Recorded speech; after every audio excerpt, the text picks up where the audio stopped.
Hey there, everybody. All right, needed to recap yesterday what went down. So typically Sundays are going to be pretty much family days. So with the church did up, and then after that came home, had some lunch, had some dinner, hung out with the fam, played some board games, watched some movies, just hung out. End of the night, once the boys go down, then it's time for me to get back into work mode. So I was just working my profit and loss, looking at 2016. How did things turn out from an expense standpoint, and then now,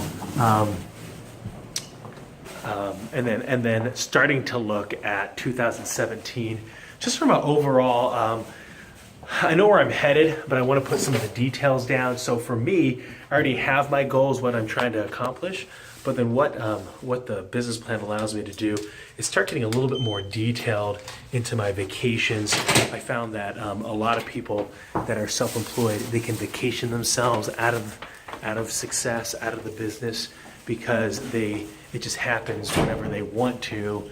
And you actually, when you kind of really audit their time at work, it ends up being like 4 or 5 weeks off of vacation because they take this day, they take that day.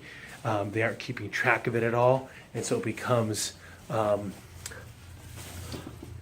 death by vacation, and they don't even notice it just because it's so subtle.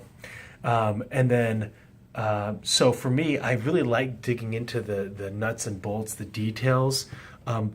Not all the time, right? So I'm not a big details analytical person, but I do it in order for me to understand my numbers and how to drive the metrics for success. So for me, if I look at different expenses that were done last year, like, so for example, I belong to a country club. If I look at the receipts, okay, what did I actually get out of that country club last year? More clients, more opportunities.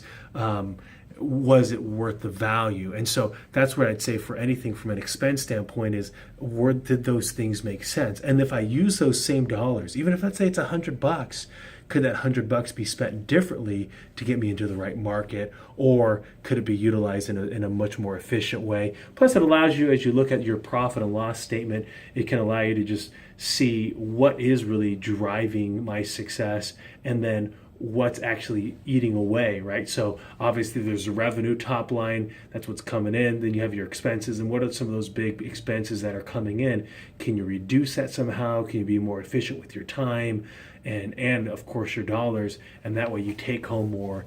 I find that oftentimes staffing up is the most expensive portion of the budget, but it is the most critical. If I can get people to rally around the vision, then it's much easier to run at it and produce. Hope you had a productive Sunday.